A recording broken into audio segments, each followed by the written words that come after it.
certainly in the professional ranks, in the pro ranks, where you're getting paid a lot of money, and no matter how you may feel about a certain teammate, what their political views are, or their personal views, or even their on-field philosophy, no matter how you may feel about that teammate, your job is to be a professional and try to work with that teammate as much as you possibly can. And so, there's certainly a lot of instances of teammates that didn't get along off the field that were able to work well together on the field. And we'll talk a little bit about that here. We'll go off the beaten path a little bit. But that's the idea. And of course, in the college ranks, it's more about what your coaches are telling you. Certainly in the college and high school ranks, it's more about what your coaches are telling you to do and that type of thing. So there really isn't, as far as the money factors involved, but more just being subservient's not the right word, but being professional in terms of just listening to your coaches and being respectful to them. So with that, I have a couple of AI blurbs here. And again, I said I would go off the beaten path. So normally when I do the AI blurbs, it's more of the mainstream sports like baseball, basketball, football, and so forth.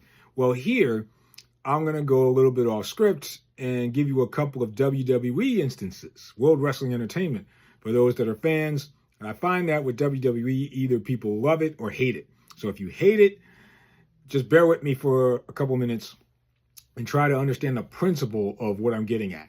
So I'll read you a couple of blurbs here. This first one is for if you're a longtime WWE fan that watched it, growing up as a kid or whatever, or a young adult, and now you are deep into adulthood and you still watch like me.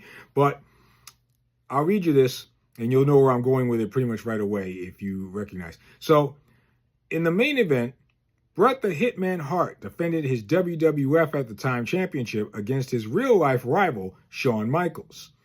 The match ended when Michaels applied Hart's own finishing move, the sharpshooter. Without Hart ever submitting or tapping out, referee Earl Hebner, acting on a secret order from WWF owner Vince McMahon, ordered the bell to be rung, declaring Michaels the winner and the new champion. Now, keep in mind, Bret the Hitman Hart was at the end of his WWF contract. He was about to go over to the rival company, WCW. And so this last match where he was supposed to, drop the title to Shawn Michaels, but I'll keep reading. The agreement was that Hart and McMahon had originally agreed to a disqualification finish where Hart would keep the title and forfeit it the following night.